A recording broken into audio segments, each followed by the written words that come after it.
El poder está en el algoritmo. Suscríbete y dale like. Gracias. ¿Y si un misil soviético hubiera destruido Washington? Cuando el mundo estaba dividido en dos bloques de poder, el comunismo y el llamado mundo libre, el gobierno de Estados Unidos ya tenía una respuesta lista, pero no para todos. En caso de un ataque nuclear por parte de la Unión Soviética, las élites sobrevivirían en las sombras. Bajo tierra, oculto tras el lujo de un hotel de 5 estrellas, se construyó un refugio capaz de alojar al Congreso completo. Este es el relato de un secreto que permaneció oculto por más de 3 décadas. Durante la Guerra Fría, la tensión entre Estados Unidos y la Unión Soviética se libró en muchos frentes. Pero el más visible, y el más letal, fue el dominio nuclear. Con la excusa de la seguridad nacional, ambos bloques compitieron durante años en una carrera armamentista que derrochó miles de millones de dólares y rublos para producir misiles estratégicos cada vez más potentes.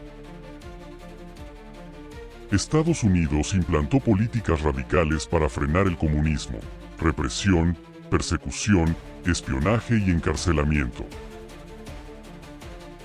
Una de las estrategias más extremas fue la promovida por el presidente Eisenhower, la represalia masiva.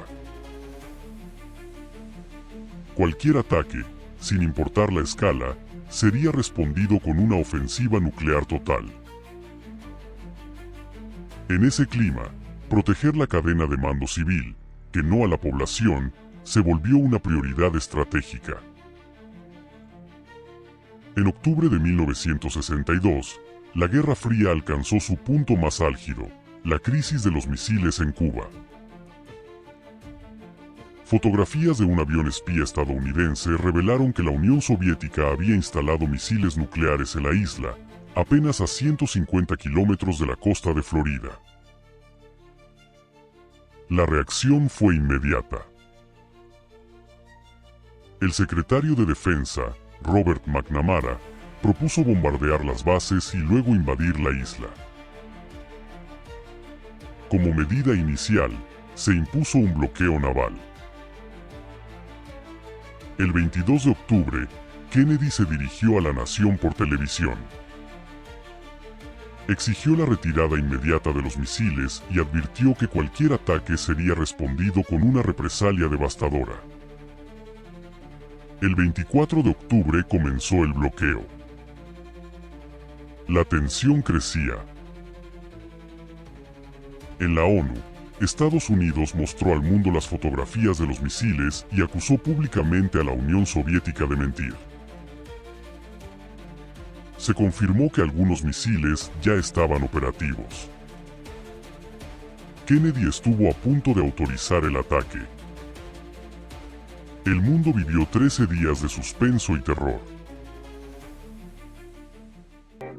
Incluso en las escuelas, los niños recibían instrucción sobre cómo protegerse de una explosión nuclear a través de caricaturas oficiales como esta. Pero, en el último momento, su hermano, Robert F. Kennedy, se reunió con el embajador soviético, Anatoly Dobrinin. Le propuso un intercambio secreto, retirar los misiles de Turquía a cambio de retirarlos de Cuba. También prometió no invadir la isla. Khrushchev aceptó. El acuerdo fue sellado en la sombra y anunciado como una victoria diplomática. El mundo respiró. Pero no todo fue visible. Mientras la crisis se desarrollaba, en la sombra se preparaba un plan concreto para asegurar que el gobierno estadounidense pudiera seguir funcionando después de un ataque nuclear. Uno de esos planes fue la construcción de un refugio monumental, el búnker Green Brae.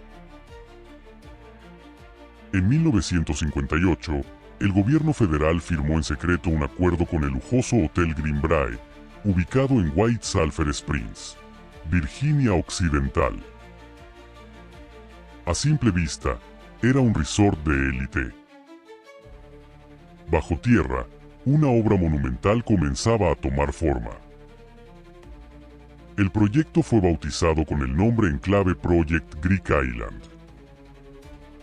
Durante 3 años, ingenieros y obreros construyeron un complejo subterráneo de más de 12.000 metros cuadrados, oculto tras una fachada arquitectónica. Su objetivo era preservar el funcionamiento del Congreso en condiciones extremas y asegurar la continuidad del gobierno en caso de una catástrofe nuclear. El búnker fue diseñado como una ciudad subterránea. Tenía salas de audiencias, cabinas de prensa, dormitorios colectivos con más de 1.000 literas,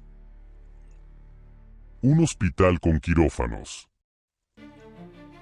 centros de comando, sistemas de ventilación de alta presión, tanques de agua, incineradores de basura que podían funcionar como crematorios, y comedores con capacidad para más de 400 personas. Las puertas blindadas, de más de 20 toneladas, podían cerrarse herméticamente. 2 de ellas eran lo suficientemente grandes como para permitir el ingreso de vehículos.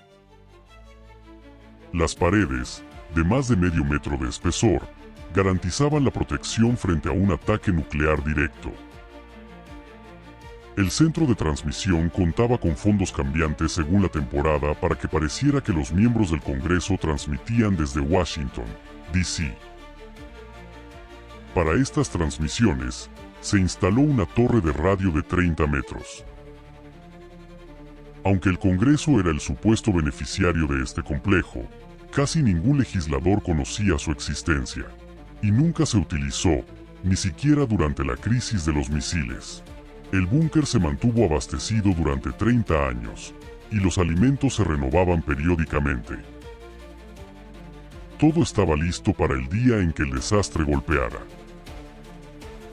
Durante 13 días, el gobierno estadounidense preparó escenarios de evacuación, despliegues militares, e incluso un eventual bombardeo aéreo sobre Cuba. El secreto se mantuvo durante más de 30 años. En 1992, el periodista Ted Gup, del Washington Post, publicó un artículo revelando la existencia del búnker. El reportaje causó impacto. El gobierno no lo desmintió. Poco después, el búnker fue desmantelado. Hoy puede visitarse como museo. La puerta blindada original sigue allí. Fue un plan real, financiado y mantenido durante décadas. Pero no para todos. Su propósito no era proteger a la nación, sino asegurar la continuidad del poder. Porque en ese esquema, la vida civil no era prioridad. La continuidad del poder no depende de quien lo encabeza, sino de que nunca se detenga.